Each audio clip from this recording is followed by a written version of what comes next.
Triumph Tiger 900 Rally Pro Best Adventure Motorcycle, $16,700 MSRP. The 2020 Triumph Tiger 900 Rally and Rally Pro are the English marque's brand new off-road focused adventure motorcycles. The pair are part of the all-new 5-model Tiger 900 line that replaces the 10-year running Tiger 800 series. With a brand new, larger engine, upgraded suspension, and ride-enhancing technology, the lighter, slimmer Tiger is more purpose-built for off-road adventures, while still being a comfortable mount on the pavement. I traveled to Morocco to test the flagship 2020 Triumph Tiger 900 Rally Pro on the unpredictable pavement and rugged natural desert terrain. Having ridden the Tiger 800 it replaces, the Rally Pro proved to be a muscular upgrade in a wide variety of ways. 1. Evocatively named, the Tiger 900 Rally and Rally Pro models succeed the Tiger 800 XCX and XCA models. Monikers that immediately call a picture to mind are easier to remember than alphanumeric nomenclature, and the Tiger 900 Rally elicits adventurous images that have you requesting mental health days at work. 2. Multiple features separate the Tiger 900 Rally Pro from the standard Rally. On the Pro, you get 2 additional riding modes, Off-Road Pro and Customizable Rider, an up/down quickshifter, engine protection bars, skid plate, a center stand, LED fog lights, phone/motorcycle connectivity, and heated seats. More on all those later. 3. The new 900 cubic centimeters engine has a unique 132 firing order. Dubbed the T-plane triple crankshaft, Triumph uses an uneven firing order to help find traction off-road, with a short gap between the 1-to-3 sequence, and longer gaps between 3-to-2 and 2-to-1.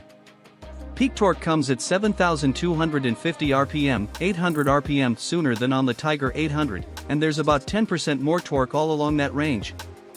4. Non-stock Pirelli Scorpion Rally tires were installed on my 2020 Triumph Tiger 900 Rally Pro test bike for off-roading. The Rally and Rally Pro come stock with street-oriented Bridgestone Battlax Adventure A41 rubber, but the majority of my time on the Rally Pro was off-road.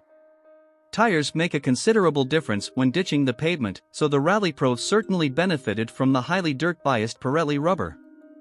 As they are designed for desert racing, the Scorpion Rally tires worked impressively well on sand-scattered hardpack, rough and rutted dirt and gravel roads, sandwashes, and on beach sand. They definitely helped showcase the Rally Pro at its best in the dirt. 5. The Off-Road Pro Power Mode is why you buy the Rally Pro. Both the standard Rally and the Rally Pro have a standard off-road mode that has off-road versions of ABS, traction control, and power delivery. The Off-Road Pro mode disables ABS and TC, leaving you with the more manageable off-road throttle map.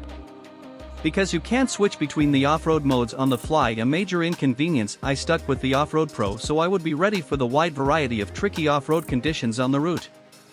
As a dirt bike rider, I'm comfortable with no ABS or TC in the dirt, and the Rally Pro felt just right. Certainly, on non-challenging dirt roads, the standard off-road mode is fine, with the Off-Road Pro essential for true dirt riding. 6. Although a triple doesn't seem ideal for an off-road application, Triumph has made it work. Most challenging for an inline 3 is working your way at slow speeds through technical terrain. The staggered power delivery makes it possible to apply the power in a manageable way, letting the Pirellis do their job. As speeds pick up, the triple smooths out nicely, making high-speed off-pavement runs predictable and enjoyable. When riding around casually, the motor never intrudes on the experience, as the throttle response is entirely intuitive. 7. The slimmed and toned Tiger 900 Rally Pro tips the scales about 15 pounds less than the Tiger 800. While a 3% weight savings on a nearly 500-pound motorcycle, estimated, as Triumph doesn't quote a curb weight, may not sound like much, the Tiger 900 Rally Pro carries its weight lower. There's a new twin radiator setup that allows the engine and now forward-canted top end to be moved forward and lower. That translates to more than just a smaller number on the spec sheet. The Rally Pro handles lighter than it is, creating confidence in low-speed conditions. 8. The Tiger 900 Rally Pro is lighter than the 800, and it has a narrower midsection. This helps compensate for a nominally taller seat. The seat can be run in 2 heights, 33.5 or 34.3 inches. As always, the position of the seat also impacts the position of the pegs and grips relative to the saddle. With a 30.5-inch inseam, I'm comfortable with the lower seat height. Even though it makes the bars feel a bit taller, boot access to the ground is worth it, and I was able to get the balls of my feet on the ground.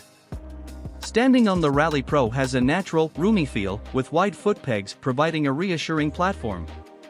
Focusing on off-road performance, the foot and hand controls are most easily used when standing. Plus, keeping the chassis and seat narrow encourages standing when needed, while also making the transition easier.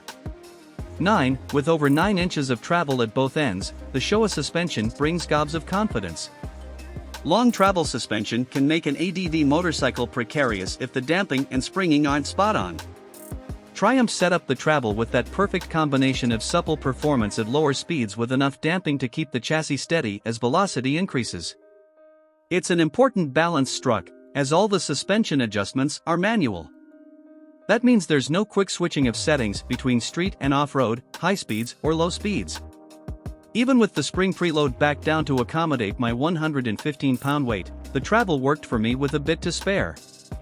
Those with specific demands have the adjustment opportunities they need, even if it's not convenient electronically adjustable suspension. 10. The 2020 Triumph Tiger 900 Rally Pro has an assist and slipper clutch.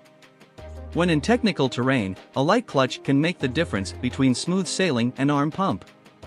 Although the Tiger 900 doesn't have an unusually light clutch, it isn't cumbersome when slipping while negotiating slow, rocky roads, or when creeping through bustling rural villages on market day. Being in Morocco, I didn't need the slipper clutch as I wasn't pushing the pace as fully as I would back home, but it was there if I make a bad decision in the dirt or on the street.